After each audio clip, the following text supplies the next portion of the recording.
We are in an emergency.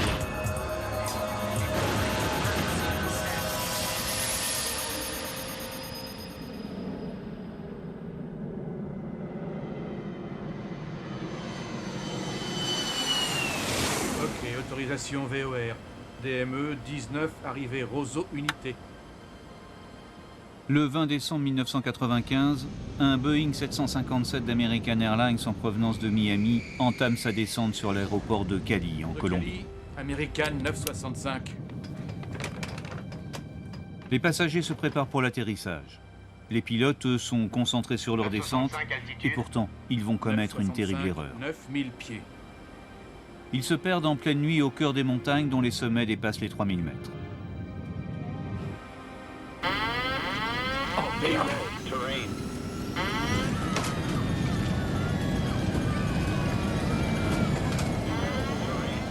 Voici l'histoire du vol American Airlines 965.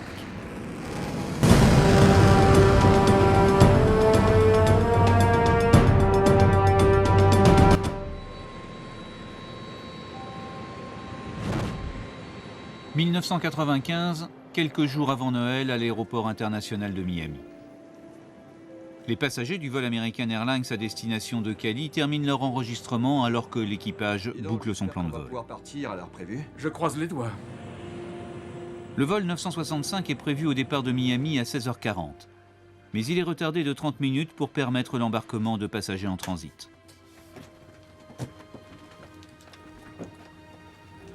Checklist. Tout est OK. Les Doosan attrapent l'avion de justesse. On est assis là. À Miami, on nous a demandé de nous dépêcher parce que l'avion pour Cali était sur le point de partir.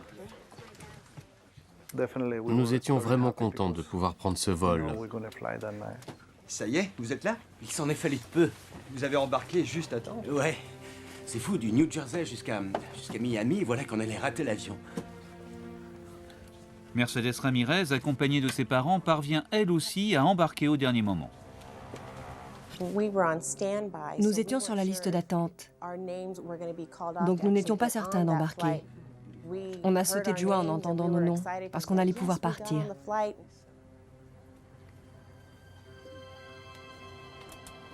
Le vol 965 quitte la porte d'embarquement à 17h14 avec 34 minutes de retard.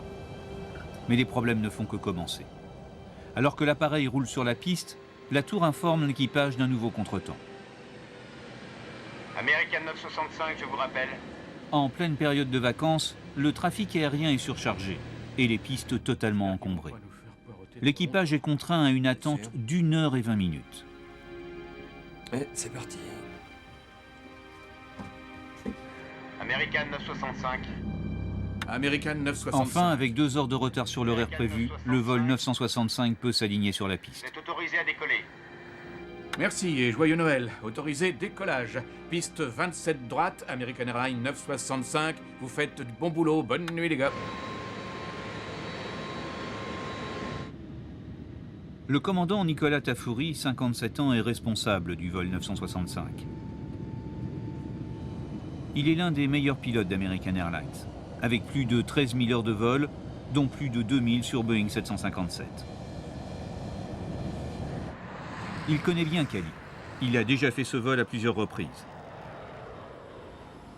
200 pour le cap, montée au niveau 160. 160 American 965. Le copilote, Donnie R. Williams, 39 ans, est aux commandes de l'avion. Il travaille depuis 9 ans pour American Airlines, mais lui, c'est son premier vol sur Cali.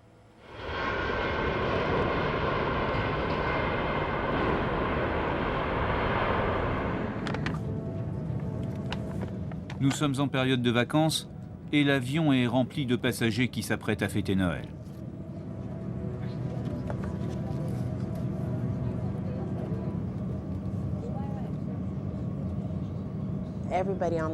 La plupart des passagers revenaient au pays pour les vacances de Noël ou pour rendre visite à leur famille. On était vraiment tous ravis de rentrer. Ce 20 décembre est une journée très particulière pour Mercedes. Étudiante dans une université du Missouri, elle fête aujourd'hui ses 21 ans et ce voyage est un cadeau offert par ses parents. D'habitude, nous fêtions Noël chez nous à Kansas City. Mais cette fois-là, ils voulaient faire quelque chose de particulier. Nous n'avions jamais passé de vacances en famille en Colombie. C'était un grand événement pour nous. Comme nous étions sur la liste d'attente, nous n'avons pas réussi à être tous les trois côte à côte. J'étais assise à côté d'un hublot, ma mère à côté de moi sur le siège du milieu, et côté couloir, il y avait un passager à peu près de mon âge. Quant à mon père, il était à la rangée derrière. Rien d'extraordinaire, c'était un vol normal. Le jeune passager assis à côté de la mère de Mercedes s'appelle Mauricio Reyes. Il a 19 ans et est étudiant à l'Université de Michigan.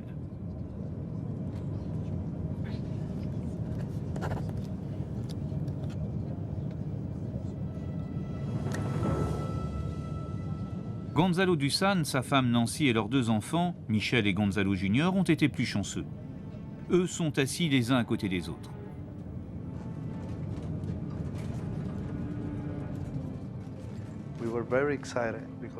On était très excités parce que c'était la première fois qu'on partait en famille passer Noël là-bas, à Cali.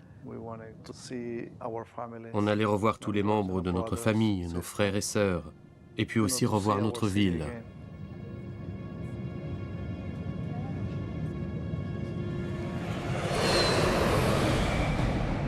« 2h45 après son décollage, l'avion est en croisière à 37 000 pieds, plus de 12 000 mètres, et vole droit sur Cali.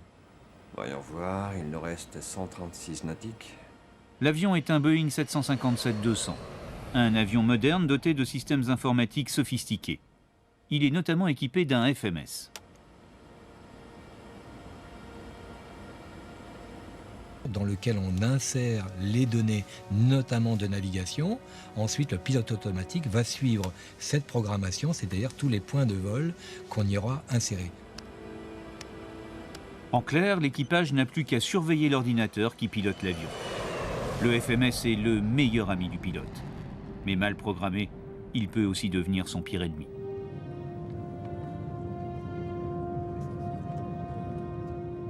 Nous sommes à 1 heure de l'arrivée à Cali, lorsque Mercedes décide de changer de place.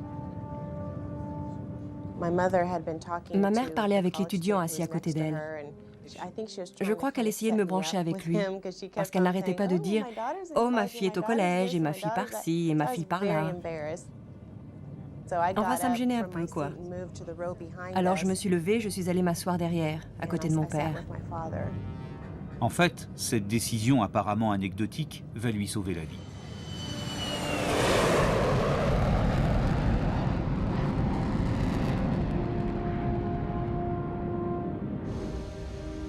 Malgré l'absence de lune, la nuit est claire et la visibilité est de plus de 10 km. Toujours plus ou moins le même scénario.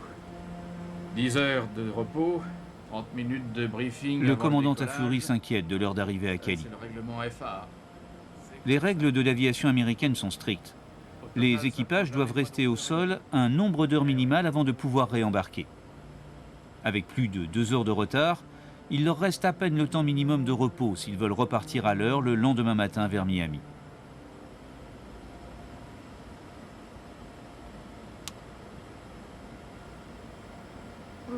Quand tu commenceras la descente, préviens-moi quelques minutes avant, au cas où il y aura un problème de langue. Ok.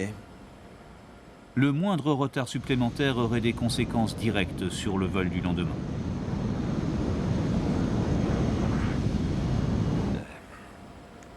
Voyons voir, nous sommes à 136 nautiques du VOR, notre altitude est de 32 000 pieds et on doit descendre en douceur. Autant commencer maintenant, non? Il leur reste 25 minutes pour ne pas dépasser leur heure maximum. Bon, une dernière chose, arrange-toi pour garder la même vitesse en descente, ça pourrait nous aider. Ok. Gonzalito, laisse ta sœur s'asseoir près du hublot. Chez les Dusan, les enfants se disputent la place près du hublot. Fais-le pour papa. Allez.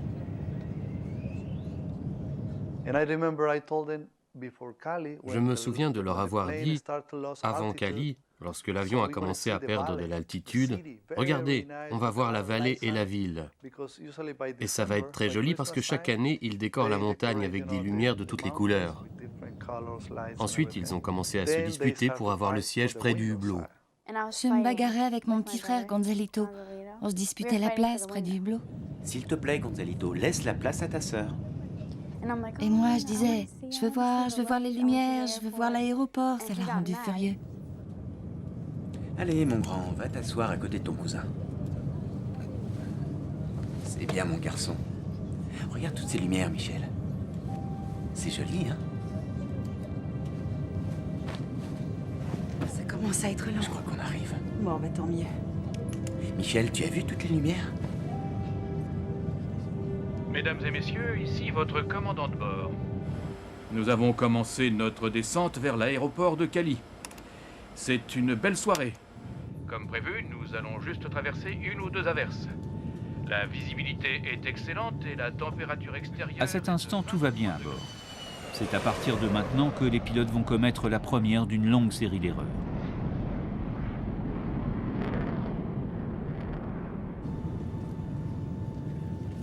Le vol 965 n'est plus qu'à une centaine de kilomètres de Cali et entame sa descente.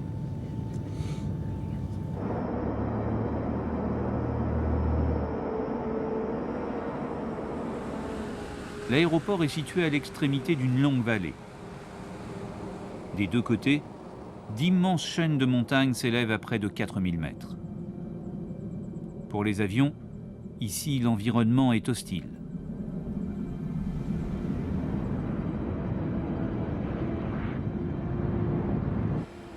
Tu veux des cacahuètes?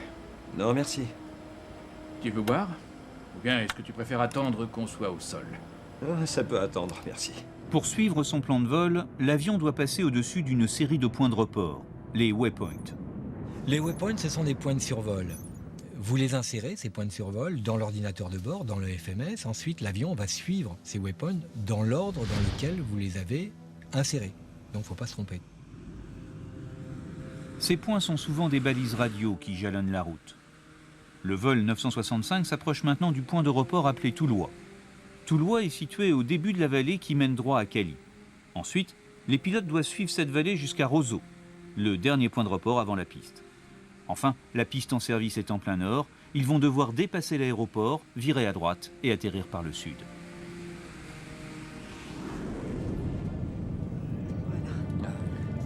Elle lit très bien. Oui. Tenez, c'est cet article-là. C'est très instructif, vous verrez.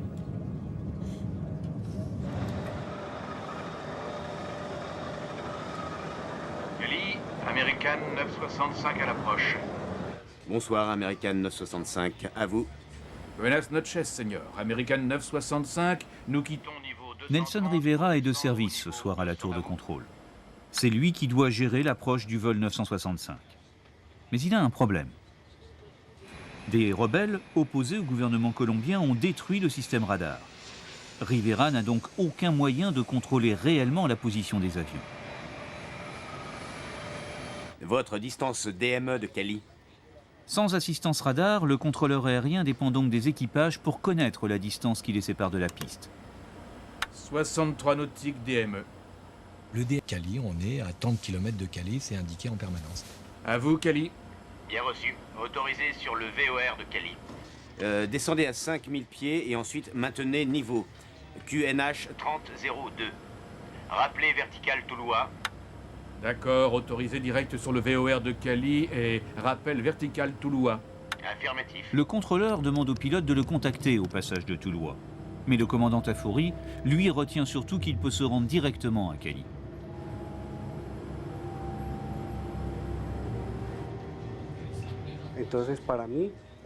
Pour moi, le mot direct signifiait qu'il était autorisé à voler directement jusqu'à Cali, qu'il n'y avait pas d'attente.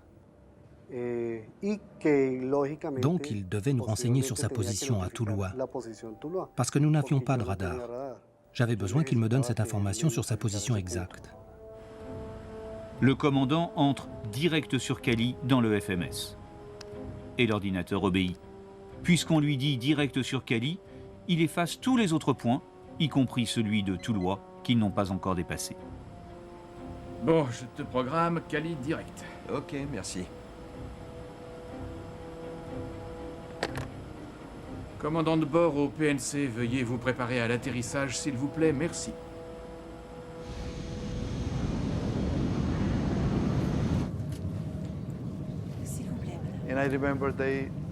Je me souviens qu'ils nous ont demandé de redresser nos sièges.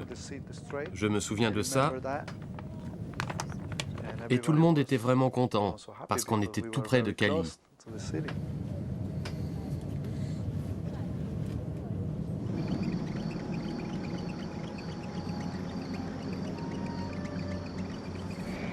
Il reste 11 minutes avant l'heure estimée d'arrivée.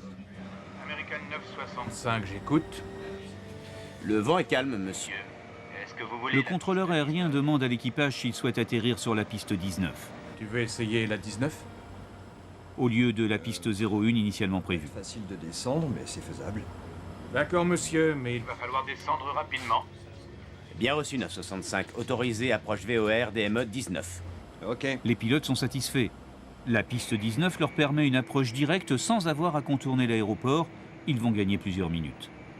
Mais du coup, la piste est plus proche que prévu. Et ils sont trop hauts.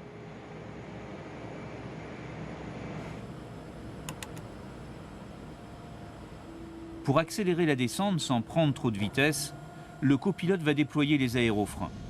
Ces petits volets situés sur la partie supérieure des ailes. Approche sur la piste 19. Arrivée. Roseau Unité. La décision de changer de piste a précipité les choses. Dorénavant, il faut descendre le plus vite possible pour ne pas rater le seuil de la piste 19. VOR, merci, monsieur. Bon, on a d'abord besoin de Toulois. Tu vas direct sur Cali ou sur Toulois? Il n'a pas dit l'arrivée Roseau Unité? Si. On a le temps de regarder? La situation dans le poste commence à devenir confuse. Le commandant cherche la carte d'approche pour la piste 19. L'approche passe bien par Roseau. Toulois, Roseau, Unité. C'est ça, oui. Regarde, celui-ci vient après Toulois. Alors que le contrôleur attend toujours leur message à la verticale de Toulois. Seulement Toulois a disparu de l'ordinateur et les pilotes n'ont plus la moindre idée de l'endroit où il se trouve. Le commandant décide d'oublier le survol de Toulois et demande à la tour s'ils peuvent voler directement sur Roseau, le dernier point de passage avant la piste. American 965, pouvons-nous aller direct sur Roseau, puis opérer l'arrivée Roseau, monsieur. Affirmatif. Prenez Roseau 1 et piste 19. Le vent est toujours calme. D'accord, Roseau direct, puis Roseau Unité par la 19. Merci, American 965. Rappelez à Toulois. À cet instant, le contrôleur croit l'avion au nord du point de report Toulois. Privé de radar, il ne réalise pas que le vol 965 vient tout juste de le dépasser et commence à s'engager à toute vitesse dans la vallée qui mène à Cali. Le commandant va maintenant commettre une autre erreur. Puisque le contrôleur autorise une approche sur Roseau, il reprogramme l'ordinateur de vol. Vous tapez son nom. Sauf que quelquefois, vous tapez le début du nom et l'ordinateur vous propose plusieurs noms et vous choisissez. Et là, il ne faut pas se tromper. Roméo, Rozu, c'est pas tout à fait la même chose. Et si vous l'avez inséré sans le vérifier derrière, ben, l'avion tout simplement va suivre la trajectoire, la fausse trajectoire. Et là, ça commence à devenir dangereux. Or, le commandant va se tromper. Sans vérifier, il entre dans l'ordinateur le point Roméo au lieu du point Roseau. À la seconde où l'information est entrée dans le FMS, le pilotage automatique réagit et modifie instantanément la route. À plus de 500 km/h et à une vitesse de descente de 400 mètres par minute, l'avion entame un long virage vers le point Roméo, situé à plusieurs centaines de kilomètres de là, à Bogota. Je n'ai pas soupçonné une seconde qu'ils étaient en train de dévier de leur route, alors qu'ils étaient en descente.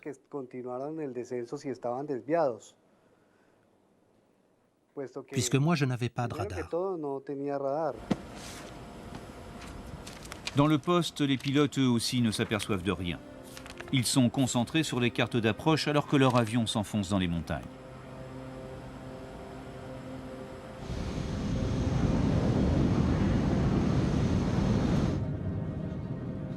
Pendant plus d'une minute, le vol 965 s'éloigne de sa route. Soudain, les deux pilotes réalisent enfin que leur avion n'est plus sur le bon cap. Mais où sommes-nous? On se dirige vers... Bon, écoute, allons droit sur Toulois, d'accord? C'était quoi le cap? 177. ULQ. Tiens, mais qu'est-ce qui se passe? Le commandant cherche un repère dans l'obscurité. Si seulement il pouvait localiser Toulois, il pourrait se repérer. Il passe d'une page informatique à une autre, puis entre manuellement la fréquence radio de la balise de Toulois. Ok, je l'ai, 177. Ça colle pas sur le mien, je ne comprends pas pourquoi. Ok, donc tu veux un virage à gauche pour retourner sur Toulois, c'est ça? Non, surtout pas. Continuons sur... Ah. Pour l'instant, on est... mais on va jusqu'où alors? Toulois. À cet instant, les deux hommes sont complètement désorientés. Ils ne savent plus exactement où ils se trouvent. Voilà, oui, c'est ça. On va directement sur Cali, ok? On s'est bien foutu dans la merde, là. Ouais. Cap direct sur CLO. Comment on a pu se mettre dans un tel pétrin? Bon, tourne à droite. Maintenant, tourne à droite. Les pilotes l'ignorent, mais lorsque leur avion est sorti de sa route, il a franchi une ligne de crête. Et l'appareil se trouve maintenant dans une vallée parallèle à celle qu'il aurait dû survoler.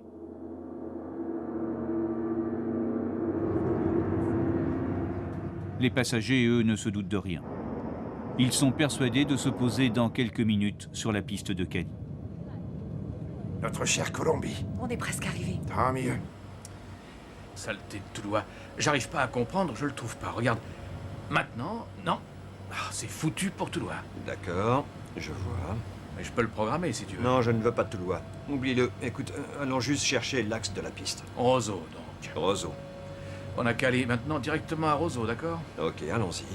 Une seconde, je vais te clarifier ça. Cette fois, ils décident d'abandonner définitivement Toulois et de prendre un cap direct pour rejoindre la piste. Ils ignorent juste que, devant eux, la montagne dresse un rempart. 965, Altitude? 965, 9000 pieds.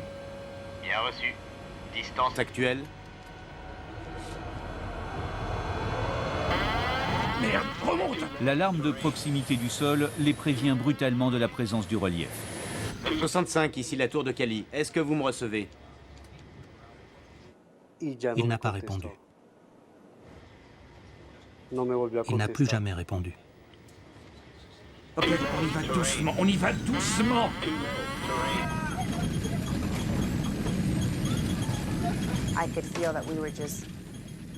J'ai senti qu'on était violemment soulevés, comme sur des montagnes russes. Les turbulences étaient vraiment très fortes. Et à ce moment-là, tout le monde a compris que c'était grave.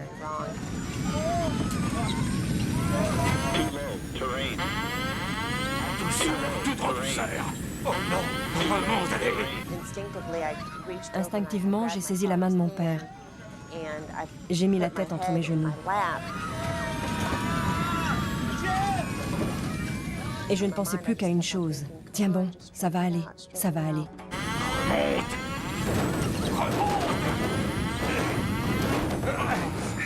Ce sont les derniers mots enregistrés par la boîte noire.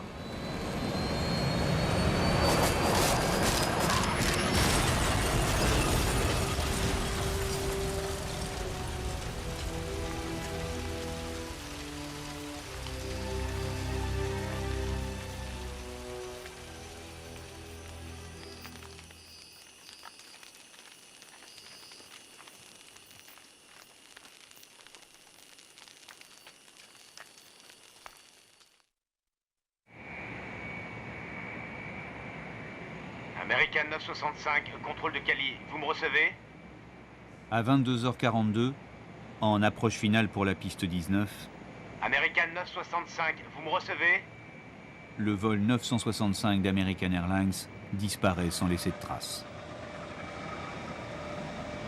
American 965, contrôle de Cali. Est-ce que vous me recevez?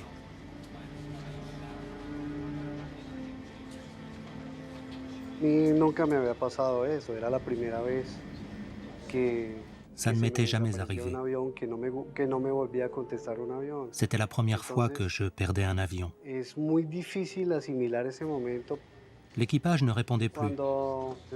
Sur le moment, c'est très difficile à comprendre. Lorsque l'avion a cessé de me répondre, j'ai regardé dehors à travers les vitres. La nuit était claire et je pensais le voir arriver au loin. Mais cette fois-ci, je n'ai rien vu arriver. Dans l'aérogare, pour l'instant, personne ne se doute de rien. Les tableaux d'affichage annoncent un retard de 7 minutes sur le dernier horaire prévu, rien d'inquiétant. et le retard va grandir. Et puis surtout, la rumeur va courir. Le contrôleur aurait, dit-on, perdu le contact avec le vol 965. En un instant, les familles, les amis venus accueillir les passagers passent de la joie à l'angoisse. Et puis, la nouvelle se répand. Terrible. L'avion se serait écrasé.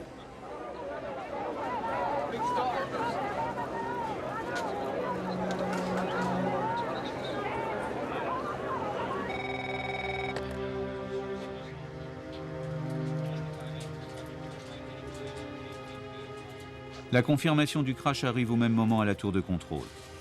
Les habitants de Bouga, à 70 km au nord de Cali, ont entendu une énorme explosion. Aussitôt, les secours se mobilisent et foncent sur Bouga. La ville est au pied d'une chaîne de montagnes qui culmine à 3000 mètres.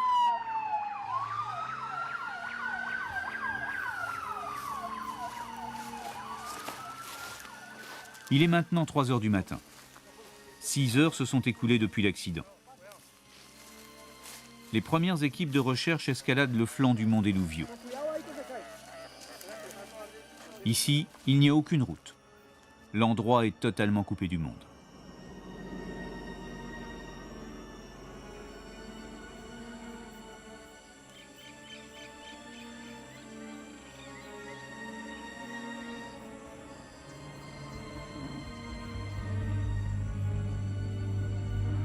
Au petit matin, parmi les morceaux de métal tordus, noyés dans les débris, Mercedes Ramirez est miraculeusement vivante.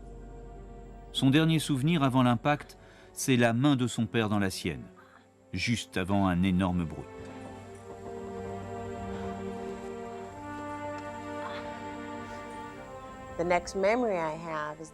Je n'ai aucun souvenir avant le lendemain matin. Il faisait jour. Je me suis réveillée et j'ai vu la lumière du soleil autour de moi. Je ne savais pas où j'étais. Et ce que je voyais ressemblait à une décharge, à un dépotoir. Étendue là par terre, je me demandais vraiment où je me trouvais. Mercedes est grièvement blessée.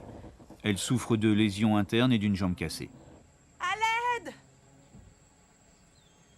Est-ce qu'il y a quelqu'un dehors? Aidez-moi, je vous en prie! Mauricio Reyes, le jeune étudiant de 19 ans qui était assis à côté de sa mère, a également survécu à l'impact. Par ici, s'il vous plaît, aidez-moi! Est-ce que vous pouvez bouger? Oh, je ne sais pas, je vais essayer. Ma jambe est coincée. C'est bon, je suis là. Aidez-moi, s'il vous plaît. J'arrive. Tenez bon. Ça y est, je vous vois. Aidez-moi, je vous en prie. Essayez de venir vers moi. Pour moi, le seul moyen de sortir de l'avion était de ramper par-dessus les gens. Et je me rappelle cette femme sur laquelle j'ai dû passer. Je ne l'oublierai jamais.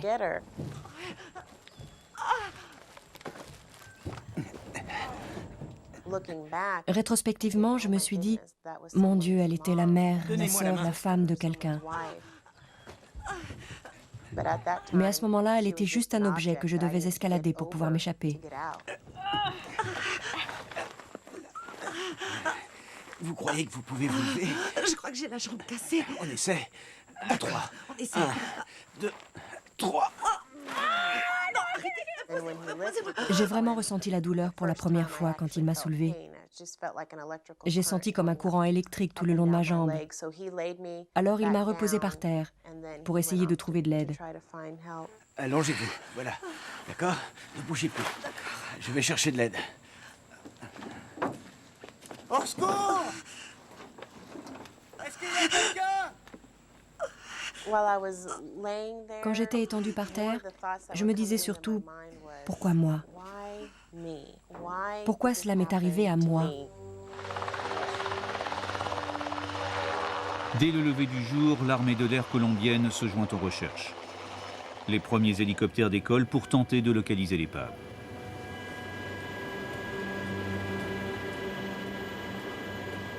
Au sol, les équipes de secours qui ont marché toute la nuit progressent difficilement dans une végétation dense.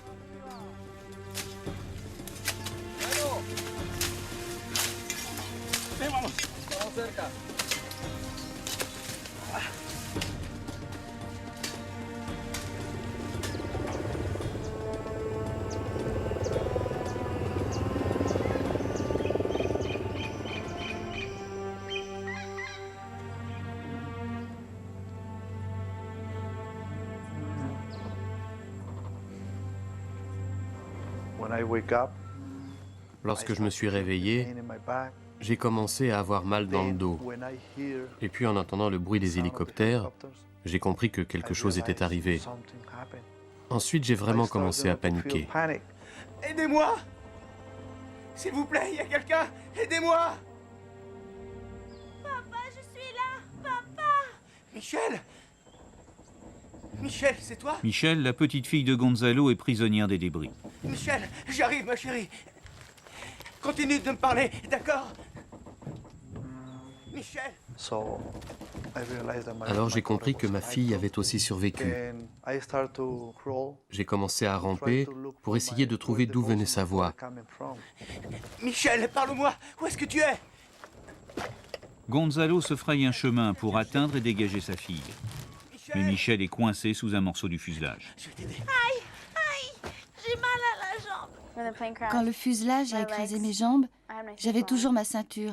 Et je crois que le choc a été tellement violent que mes jambes sont quasiment entrées dans le sol. J'ai essayé de bouger, mais j'avais très mal aux jambes et je n'ai pas pu me libérer. J'ai mal, papa, aide-moi! Ça va, je suis là, Michel. Bon, écoute, ma grande, je vais aller te chercher de l'eau et je reviens très vite, d'accord? Et puis j'ai essayé de ramper encore pour sortir de là. Malgré une grave blessure au dos, Gonzalo parvient à ramper jusqu'à une ouverture dans le fuselage. J'ai vu une ouverture derrière moi. J'ai imploré le ciel de m'aider à sortir de là. Hé! Par ici! À l'aide! À l'aide! Quand je me suis retrouvé dehors, j'ai entendu mon fils m'appeler. Je suis là! Gonzalito!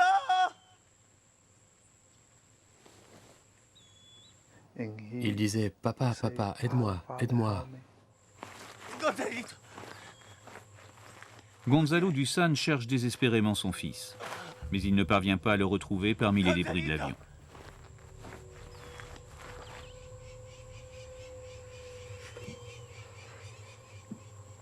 Blessés, choqués, les survivants du vol 965 n'ont d'autre solution que d'attendre les secours. Michel, t'endors pas, hein? Mais en altitude, la température est très basse. Reste éveillé pour papa. Et sans vêtements chauds, il risque en quelques heures une hypothermie mortelle.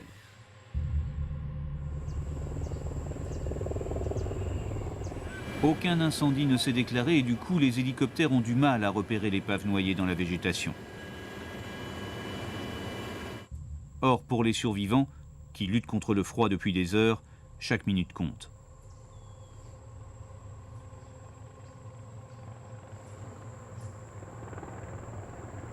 Vous entendez ça? D'où ça vient? Michel?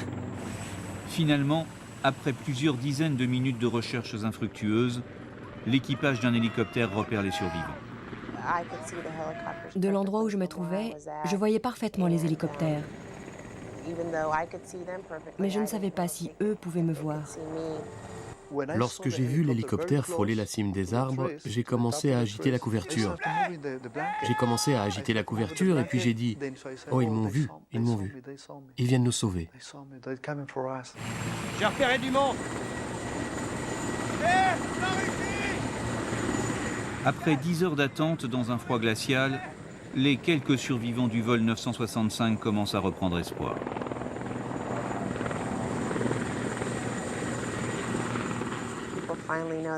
Ils nous ont enfin trouvés. Et après ces longues heures coincées dans cette montagne, nous allions être sauvés. Les voir a été vraiment un moment exceptionnel.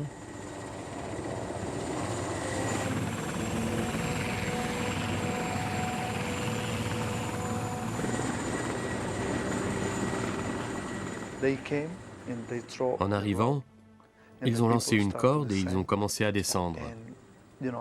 J'étais tellement heureux de savoir qu'ils allaient nous aider. Ça va? S'il vous plaît. Ma fille, elle est coincée à l'intérieur. Je leur ai dit tout de suite, mon fils est vivant, mais je ne sais pas où il est. Aidez-moi à le retrouver, s'il vous plaît. Aidez-moi à le retrouver. Ma fille est vivante, elle est dans la carlingue. Les secours se divisent en deux équipes. L'une entre dans la cabine pour s'occuper de Michel, la deuxième fouille le site à la recherche du fils de Gonzalo. Le petit garçon est retrouvé accroché à une branche d'arbre. Il vient de passer 10 heures suspendu dans les airs. Il est dans un état critique.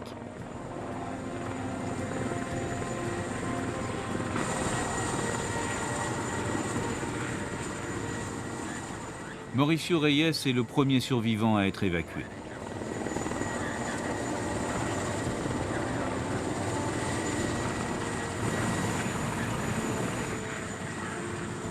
Mais la météo se dégrade et des nuages bas clouent les hélicoptères au sol.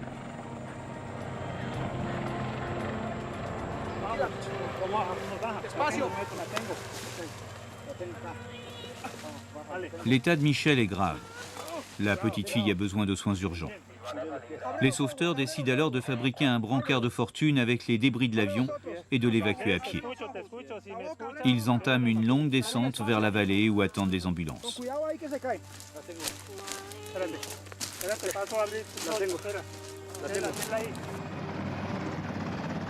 Les deux autres survivants vont attendre une éclaircie et le retour des hélicoptères pour être évacués vers les urgences de l'hôpital universitaire de Cali.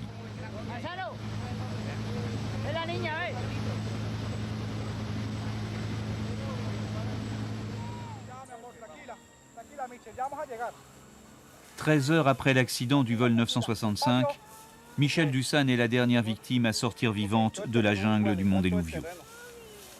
Les chirurgiens ont essayé de sauver la vie de son petit frère, mais Gonzalo Junior est décédé sur la table d'opération des suites de ses blessures. Je ne pense pas qu'il y ait d'explication médicale ou scientifique. Rien ne peut expliquer que sur 159 personnes, moi, une petite fille de 6 ans, j'ai pu survivre alors que tant d'autres, bien plus résistants que moi, sont morts. Je remercie simplement Dieu. Sur les 163 passagers et membres d'équipage présents à bord du vol 965, seuls 4 ont survécu. Fait étonnant, tous les rescapés étaient assis à 2 rangs les uns des autres, juste au milieu de la cabine. La structure à cet endroit est renforcée pour soutenir les ailes, c'est ce qui les a probablement sauvés. Malheureusement, les parents de Mercedes n'ont pas eu cette chance. Le jour de son 21e anniversaire, elle a perdu son père et sa mère. Ce 20 décembre 1995, ma vie a changé pour toujours. Ça n'a plus jamais été pareil. Il y avait 163 personnes à bord. Et au moment où l'avion a percuté la montagne, tous leurs espoirs et leurs rêves se sont instantanément envolés. J'ignore pourquoi, mais moi j'ai eu une seconde chance. Alors je vais en faire quelque chose de bien.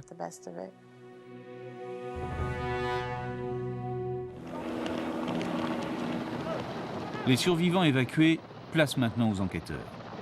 Il va falloir expliquer pourquoi et comment un avion de ligne ultramoderne s'est écrasé en pleine montagne à plus de 20 km de sa route normale. L'enquête est menée par les autorités de l'aviation civile colombienne et les hommes du NTSB, le Bureau de la sécurité des transports américains.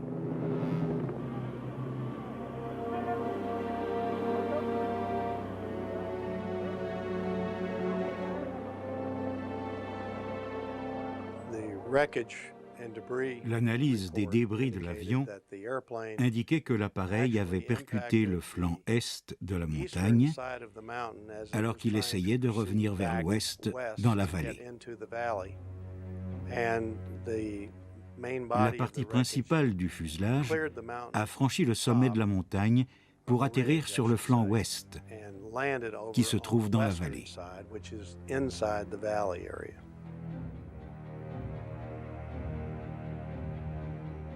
Dave Simon participe également à l'enquête. Ancien commandant de bord, il connaît bien l'approche de Cali. À l'époque, cet accident a choqué l'industrie aéronautique. Choqué parce que personne n'a compris comment un appareil aussi sophistiqué qu'un 757, affrété par American Airlines, une compagnie de renommée mondiale et pilotée par un équipage qualifié, a pu s'écarter autant de sa route. Personne n'a compris comment ni pourquoi cela a pu arriver. Les hypothèses de sabotage et de défaillance mécanique sont rapidement écartées. L'enquête se concentre sur l'action des pilotes. La découverte des boîtes noires permet aux enquêteurs de reconstituer les derniers moments du vol 965.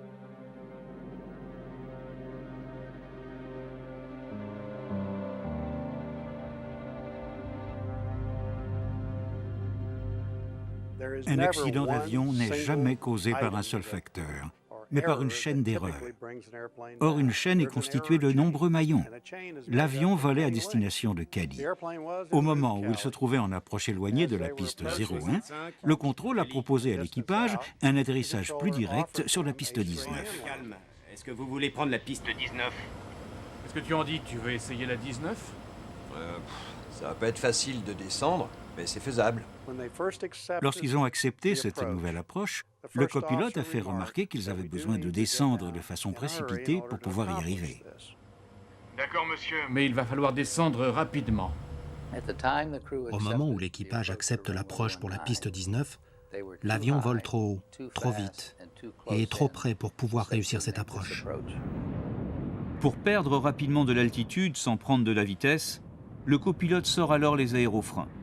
Un geste qui sera lourd de conséquences. Le fait d'avoir accepté cette piste a obligé l'équipage à la précipitation. On a d'abord besoin de Toulouse. Tu vas direct sur Cali ou sur Toulouse? Il n'a pas dit l'arrivée Roseau Unité? Si, on a le temps de regarder. L'équipage doit maintenant étudier les cartes d'approche et reprogrammer l'ordinateur. Pendant ce temps-là, l'avion vole à plus de 9 km à la minute. Parce qu'ils se dépêchent, qu'ils sont dans l'urgence, ils font une demande dangereuse. Cali, ici American 965. Pouvons-nous aller direct sur Roseau, puis opérer l'arrivée Roseau, monsieur? Affirmatif. Prenez Roseau Unité, piste 19. Lorsque le contrôleur dit « affirmatif, prenez Roseau 1 », il veut dire utiliser la procédure d'approche Roseau 1. Mais les pilotes ont compris qu'ils devaient voler directement vers Roseau. Ce n'était pas une bonne idée d'aller directement sur Roseau, parce que c'était le dernier point de report juste avant la piste.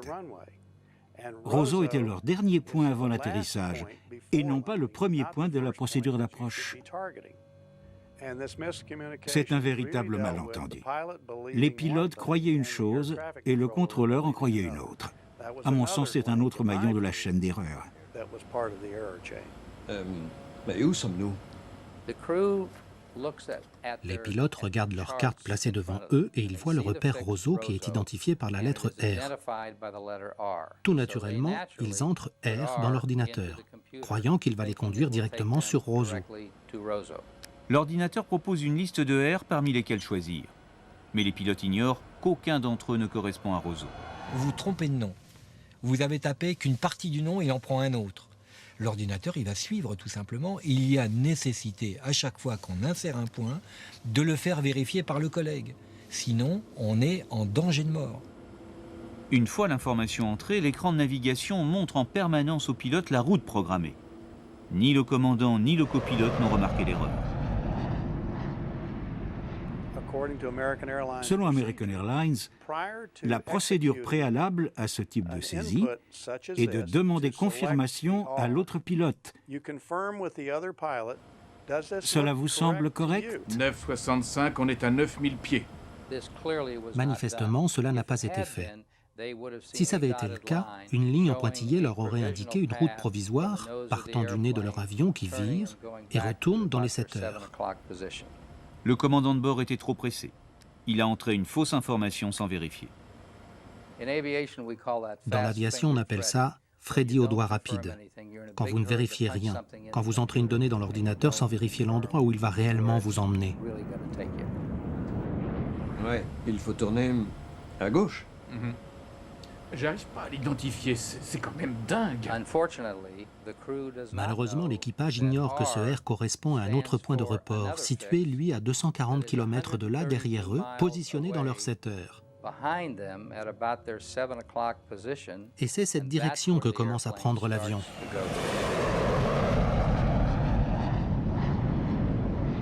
C'est ainsi que l'équipage du vol 965 a involontairement quitté sa route et précipité l'appareil vers la catastrophe.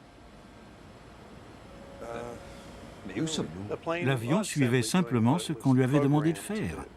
Dans ce cas-là, il faisait route vers Bogota, située à 240 km de là. En virage depuis plus d'une minute, les pilotes ne se rendent pas compte que l'avion s'éloigne de Cali et s'écarte dangereusement de sa route.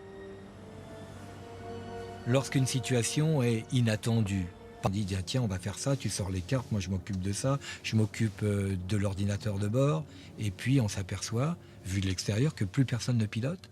L'avion est livré à lui-même, il prend les virages sur des routes qui ne sont pas les bonnes, et ça va très vite. Et c'est une situation de risque qui est considérable. Mais où sommes-nous? On se dirige vers... Bon, écoute, allons droit sur Toulouse, d'accord? C'était quoi le cap? 177. ULQ. Tiens, mais qu'est-ce qui se passe avec l'ULQ? C'est bizarre. Nous avons un vieux dicton dans l'aviation. N'envoie jamais ton avion à un endroit si ton cerveau ne l'y a pas précédé de 5 minutes. American 965, distance actuelle. Que vouliez-vous, monsieur? Distance DME. Dans ce cas-là, l'avion les a précédés. Il volait conformément aux données entrées dans l'ordinateur. Et effectivement, il volait à toute allure sans que les pilotes connaissent sa destination. Les pilotes ont perdu en fait toute faculté d'évaluer correctement leur situation. Donc tu veux un virage à gauche pour retourner sur Toulouse? Non, surtout pas. Continuons sur... Mais jusqu'où on va alors? Toulouse. Donc à droite? Non, attends. Où est-ce qu'on va? Nous sommes dans une situation critique. Il fait nuit, on est stressé, on est pressé. Il y a des montagnes partout. Un terrain qu'on ne connaît pas très bien. Il eût été préférable, évidemment, de prendre de la distance. Et comment prendre de la distance? C'est de débrancher le pilote automatique, de remettre les gaz, et finalement, on s'en sort pas. On va directement sur Cali, ok? L'équipage ne remet pas les gaz, ne reprend pas d'altitude, et le vol 965 poursuit sa descente. Distance actuelle. Lorsque l'alarme sol se déclenche, signalant la proximité du relief, le copilote débranche aussitôt le pilotage automatique, mais oublie de rentrer les aérofreins.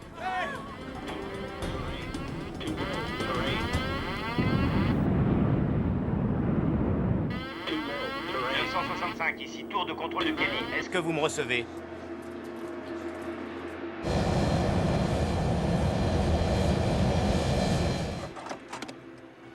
Selon le rapport d'enquête, sans les aérofreins, l'avion serait largement passé au-dessus de la montagne. Il s'agit d'un accident de type CFIT, c'est-à-dire une collision sans perte de contrôle de l'appareil. Je veux dire par là que l'équipage contrôlait un avion qui fonctionnait tout à fait normalement, et il l'a précipité vers la montagne. Depuis un siècle, c'est l'une des causes d'accidents les plus fréquentes, et ça reste un problème. Ces deux pilotes aux commandes du 757 d'American Airlines étaient expérimentés. Ces deux pilotes étaient de bons pilotes. Mais je crois que c'est comme pour tout. Deux bons pilotes ont été détournés du droit chemin par un problème qu'ils essayaient de résoudre. Et pendant ce temps-là, ils n'ont pas fait l'essentiel. Piloter l'avion. La justice a conclu que les pilotes du vol 965 avaient été délibérément négligents durant leur approche de l'aéroport de Cali. Mercedes Ramirez, elle, depuis le crash, s'est lancée dans des actions pour améliorer la sécurité aérienne. Je crois que c'est un exemple typique de tout ce qu'un équipage ne doit jamais faire aux commandes d'un avion. J'espère que c'est un avertissement pour tous les pilotes. Peu importe combien de fois ils ont fait un trajet, ils doivent rester vigilants et conscients du moindre de leurs mouvements. Ils tiennent des vies entre leurs mains.